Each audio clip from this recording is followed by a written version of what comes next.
JJ, it's a pleasure to see you as always. You are obviously the current under-16s captain and also the current under-15 English schools FA National Cup winning captain.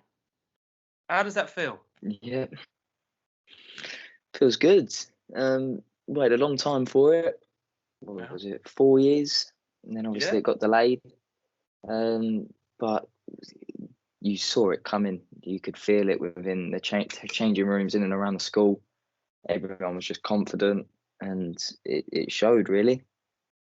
Yeah, I mean, how long did it take for you to actually for it to sink in? It must have been a couple of days. What did we play? We played on the Tuesday, didn't we? Yeah. Then we had an assembly on the Friday, and I think that's when it started to really sink in. Now I heard a story that you took the trophy to bed. So is that true? That is true. I did. Yeah, I did. How was your dad and that about it? They were just proud, really. I think obviously Dad watched majority of the games that I played in for the school, same as Nan. Yeah. And they were just proud of me, really. Yeah. It was a good day actually. I mean, like you said, we'd been waiting a long time for it. You know, and you're right. There was a lot of confidence in the team, but I have to say, I got a little bit concerned in the game beforehand when we were 4-0 up and then it went to 4-3, and I was like, if we don't get this game management right, semi-final, I think the one time I was so confident in the first half, I thought we couldn't be touched. Yeah. I thought the way we played, they couldn't get near us. And then second half, obviously Alvaro and Iago had to go off, which didn't help. No. And then they got one, and then you start to think, oh, okay, we got a game on here. Then they get another one, and then they had that big chance, didn't they? With what was it, about 5 minutes left, and it went straight into Albert's hands. And then that's when I realised that we'd probably done it. Yeah. I tell you what, for me, mate. I mean, if I wasn't grey before that game, I definitely was after. I mean, that was quite. If I was going grey as well, stressful, weren't it? It was, yeah. But I mean, it was a crazy windy day, wasn't it? It was an absolute crazy windy day, that semi-final, and it was just mad, mental. You think Alvaro scored, wind took it over the keeper's head, but no, that was a good day out as well. Yeah, no, it was good, but it was a good season, as you know, like you say, it was a good bonded group, and you know, we showed glimpses in Form 3, didn't we, of what we could offer, and then I think we just clicked that year. I think the team spirit was there. Everybody got along. Everybody fought for each other, and I think the game that summed it up was Northbridge in what was it, the last 16, where we conceded early on, and then we got it back, and we ended up winning 3-2. And to be fair, I don't even think we was very good that day. I thought we just worked hard like we did throughout the whole season, and then we got rewarded, luckily. Yeah. So, with the final in mind, what was the standout moment for you? When did you go in the game and you thought, you know what, we've got this? I don't think I had. No, there was one moment, and I think it was when they was breaking through at 2-0, and the striker, he sort of scuffed it, didn't he? That big chance 1-on-1 with Emile. And he sort of saved it, and then it bounced out again, and then he got hold of it. And then I think that was the moment when I thought we probably done it. I wasn't 100% sure, because I knew they had something to offer. They were a big physical side, but I think that was the moment when I really started to believe that we'd won it. I mean, it was a shame we obviously were missing players because of the delay, thanks to this wonderful pandemic. That we didn't have Alvaro and Iago and the other guys that couldn't come back because of the virus. You know, and obviously this virus has affected us again because obviously Ben was coming back. So, you know, it's it's one of those things. Nobody can do anything about it, but it is quite frustrating, isn't it? And you think about what you guys could have achieved this year had this pandemic not been in place. Because after the final, we was more worried about, I think, defending it again than thinking about it. We sort of, because we obviously had that bonding session the day after, and then we went straight back to training on the Thursday, didn't we? Yeah. So we didn't really have time to celebrate as a team or anything like that. So we just sort of went straight back to work. Yeah. As I say, it's one of those things that obviously we would have played it all differently had the pandemic not had its effect. I mean, I think we would have obviously on the day itself we would have planned it differently. We would have gone up the night before. We would have had a light training session and all the usual stuff that we've done in the past. But considering that we got there late, thanks to traffic, I mean, I always give full credit to you, Jay, is that when I say to you go and do the warm up or get the guys sorted, you're really good at getting things going. We just got onto it, did a quick 5-10 minute warm up, and it was a very quick warm up, and we were straight into the game, weren't we? And then I think we scored in the 4th minute, was it? Yeah, something like that. We broke through and won up.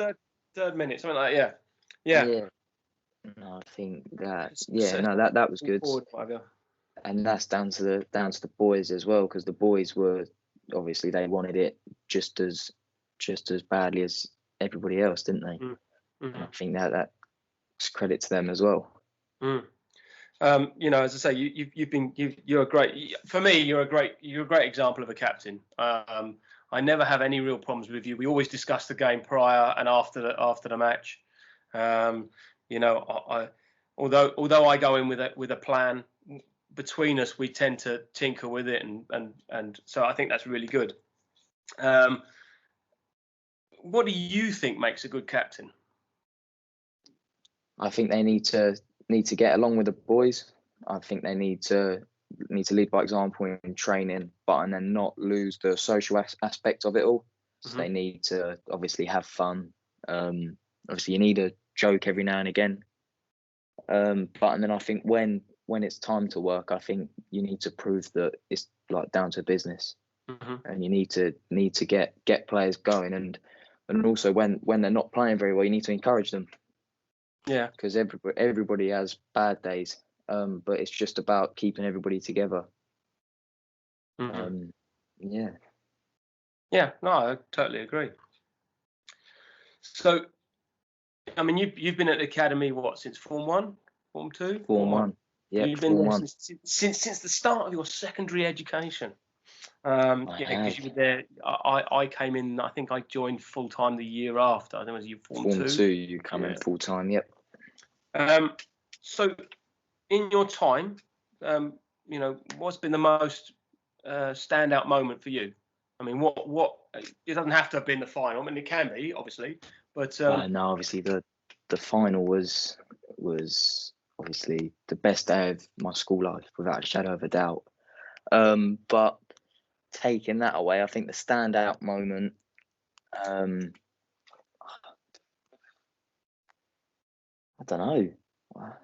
There's been so many great moments in the games. Name a couple is fine. What sticks out in your head? You go, do you know what? That's what made me, or that's what. I remember I had one game in Form 1. I think it was. It was National Cup last 16. I think it was, and we had Spires away, and we went 1-0 down. I equalised, then we went 3-1 down, and then I managed to score 2 in, I think it was the last 10 minutes, I think it was, to take it into extra time, and then extra time finished 5-5.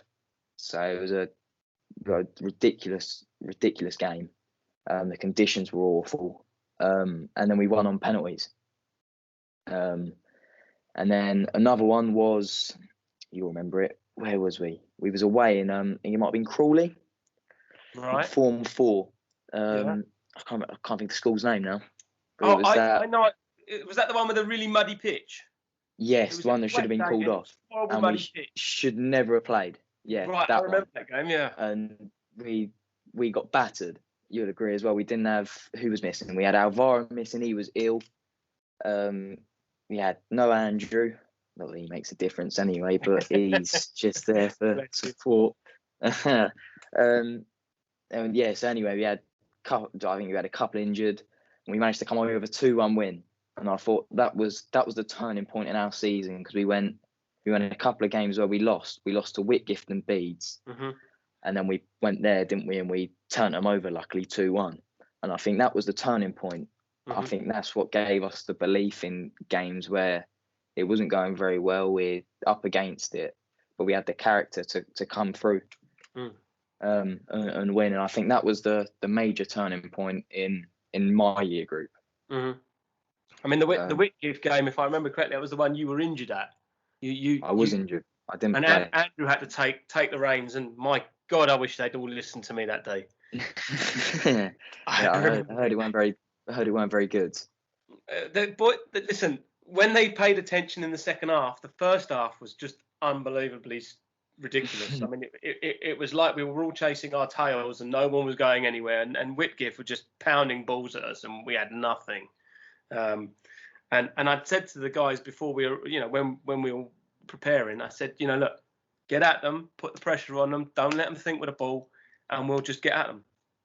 And for some reason, the team decided they were going to play sit back, don't do anything, and let the boys ping the ball at you. Just camped in our own half, didn't we? And it was like, why are you doing that? They were they were great with their long balls, and they were just pinging us. So I just thought, but again, that for me highlights, that some people can't do that role.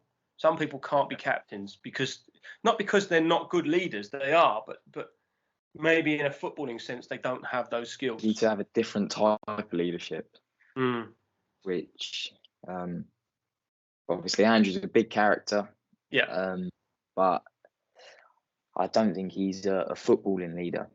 He's not someone that will G you up or get you going. Yeah, I mean he's a great guy. He puts everything in the pitch, and I have no problems with him as far as that's concerned. Yeah. It's just that everybody else has now caught up with his speed, and he hasn't developed his technical side so well. Yeah, no, he's a good lad. He's one of my best mates, but he's not the best at football. We'll say that. Bless him. So whether it be your age group or whether it be within the whole academy, who is the player you most admire? Admire. Or enjoy playing alongside. I mean, it could be anything. Who do you? What is the one player? He's no longer at the academy. The one player I loved playing with was Alfie Bendel. Oh, Alfie was a fantastic player. Yeah. Unbelievable player. He won us games by he literally stood still for 89 minutes, then pop up with a goal. Yeah. In the last minute, he just had that special moment. But other than him, I think fiery player, don't he? Yeah, he loved to tackle. Yeah. And I'd always use Beads as an example. How that kid left with 2 legs, I will never know.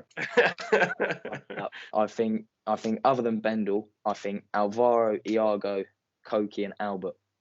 Yeah. Then that spine. That was obviously the year we won the National Cup. Yeah. I think the spine of the team was unreal. I think then that affected Kento, which got Kento playing, and he won us games as well. Edmund as well when he joined. He made a massive difference, and I think it was just them little things that changed us from being an average side to a good side. Yeah, no, I totally agree. I mean, we discussed it many times that if we can keep the spine of a team, everything else is very easy. We were lucky this year, weren't we? We kept mostly all the players, apart from one or two. I honestly believe if it wasn't for the pandemic, with the players that we've got and that we've attracted, I mean, Morgan is I believe an unbelievable talent. I think he's I think he's been unlucky because I think had we had a normal year, he would have been looking at getting top goal scorer and stuff like that. Do you know what I mean? I think he would, this year. you know, yeah. And you've got Kudai, and you've got, you know, all the other guys that have come in this year that are again taking it up another level for us. And I think I think this year, if it was normal, I would have been very disappointed if we didn't come away with at least 4 semi-finals. Mate, I honestly, as I say, I was so pleased when I looked at the team, and then as I say, then when I heard that Ben was coming back, who obviously did a great job to get us to the final. You know, with the players that we had, I couldn't see us not coming away with silverware this year. But I think we would have won a couple of trophies as well. Mm-hmm. I think we was probably that close as well, weren't we? Yeah. From possibly winning a couple last year. Definitely. So anyway, so obviously things for you have moved on a little bit. You're now trialing with Millwall. How's that going? Yep. It's going well. I feel like I'm more than capable of playing at that level. I feel like I've fit in with the team well, and I think I don't know. It's just a weird one. I don't think it's really sunk in yet. Mm-hmm. Obviously, I'm still on trial, and I just need to keep my head down, knuckling down. Mm-hmm. But hopefully, something comes of it. Mm-hmm. Have you noticed? I mean, obviously, from a coach's point of view, we know there was a big difference going from our type of academy to theirs. I mean, what have you noticed? I think the tempo of it. You look at Buxwood, it's high and then it drops down a little bit, and then but there it's just constant. It's 100 mile an hour all the time. That your touch needs to be good, your passing needs to be crisp, just everything has to click, which is a massive thing as well. I mean, have you had any feedback from any of the coaches so far, or? Yeah, they're pleased with me. They're saying I'm doing well. I've been lucky to play in 3 games now, which I played well in all of them. Mm-hmm. But I think it's been a bit stop-start because of this wonderful pandemic, which is a bit of a shame. But I think if it wasn't for this virus, I would have been in.